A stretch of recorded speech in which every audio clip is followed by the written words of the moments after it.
Mock draft 2.0. I'm going to give what I think will happen with the top 10 picks in the NFL draft next month. Not necessarily what I would do, but where I see these teams going and why.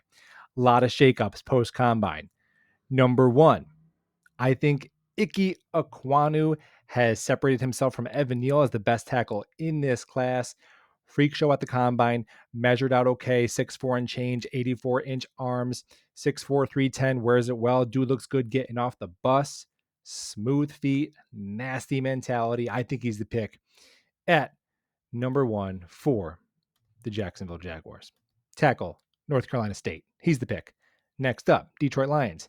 This one hasn't changed for me a ton. I still think Aiden Hutchinson, best overall player in the draft. Lions already have a left tackle, no quarterback worthy of this pick. Hometown kid, best player available, premier position, no brainer. Now, Houston Texans. This guy wasn't even in my top 10 last time around, but he's been shooting up draft boards. Been drawing Julius Peppers comparisons after he measured in at 6'5", 270 and ran a 4.540. That's Travon Walker, edge, Georgia.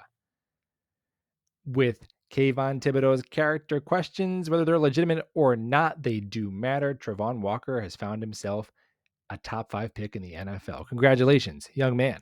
Now, New York Jets on the clock at 4. I'm going to be hammering home this pick. I'm going to be cheerleading this pick from now until the draft because this young man is of high character, still plays a premier position, is an elite prospect, and I think would just be a really good fit in green and white. That is Ahmad Sauce Gardner, cornerback, Cincinnati. Never allowed a touchdown in his career. 6'3", 200 pounds, smooth, corner number one, can follow the other team's wide receiver one across the field. Instant improvement on defense, changes the Jets' life defensively. Number 5. The slide ends for Kayvon Thibodeau. Giants got to take him. They need edge. They need O-line. But with the top 2 offensive linemen off the board, they can't pass up on Kayvon Thibodeau's upside here. Next, Carolina Panthers at 6. Last time I had them taking a quarterback. They also need tackle. Last time there wasn't an elite tackle on the board. This time there is. I think they go Evan Neal, tackle, Alabama. Maybe Malik Willis could still be in play. I got really hype after the combine for a second, but I've calmed down since then. And I think 6 is probably still a little high for any of the quarterback prospects. You get an elite tackle prospect at 6. Solid pick.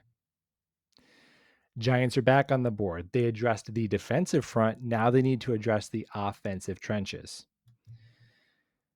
Charles Cross, tackle, Mississippi State. They wanted Neal or Icky, but Charles Cross is a good consolation prize. Smooth athlete, good hands, never on the ground. Not the mauler that Icky is, but a plug-and-play starter at either tackle spot. Instant upgrade and a dire position of need for the G-men. He's the pick at 7. Okay, we got 3 more picks to round up our top 10, including the Jets, who have another pick coming up. Number 8. Got some news on this team since my last mock draft. Calvin Ridley, suspended 2022. I think the Atlanta Falcons go with who I think is the best wide receiver in this class, and that is Garrett Wilson, Ohio State. Garrett Wilson, he's a pro already. He just had to play in college, but he's a pro already. He's vertical. He separates. Yak ability. Toughness. Like a running back with the ball in his hands after the catch. Route running. Red zone. What can he do? And I think he's the safest pick at receiver. I just feel like there's no way Garrett Wilson is a bust. I'm fine with him at 8. I would have taken him at 10 if I were the Jets, but we're getting there shortly. Now we have a new team picking at number 9. The Seattle Seahawks have Denver's pick from the Russell Wilson trade. Seattle, they're in a rebuild. They have lots of holes, mainly on defense. That defense was not what we were accustomed to last year. The Legion of Boom has fallen. We're going to bring back some Legion of the Boom talent, though. We're going to improve that secondary. And we're going to search within our state. We're going Trent McDuffie, corner, Washington. Is he the ninth overall best player in the draft? Maybe not. But according to Daniel Jeremiah, he has the cleanest tape. He has a really high floor, so low bust potential. Can play the slot and outside, good tackler, complete football player, and just seems like he'd be a really good fit with Seattle's culture. Trent McDuffie's the pick. Now, rounding out the top 10, New York Jets. Where do we go from here? We had Sauce Gardner.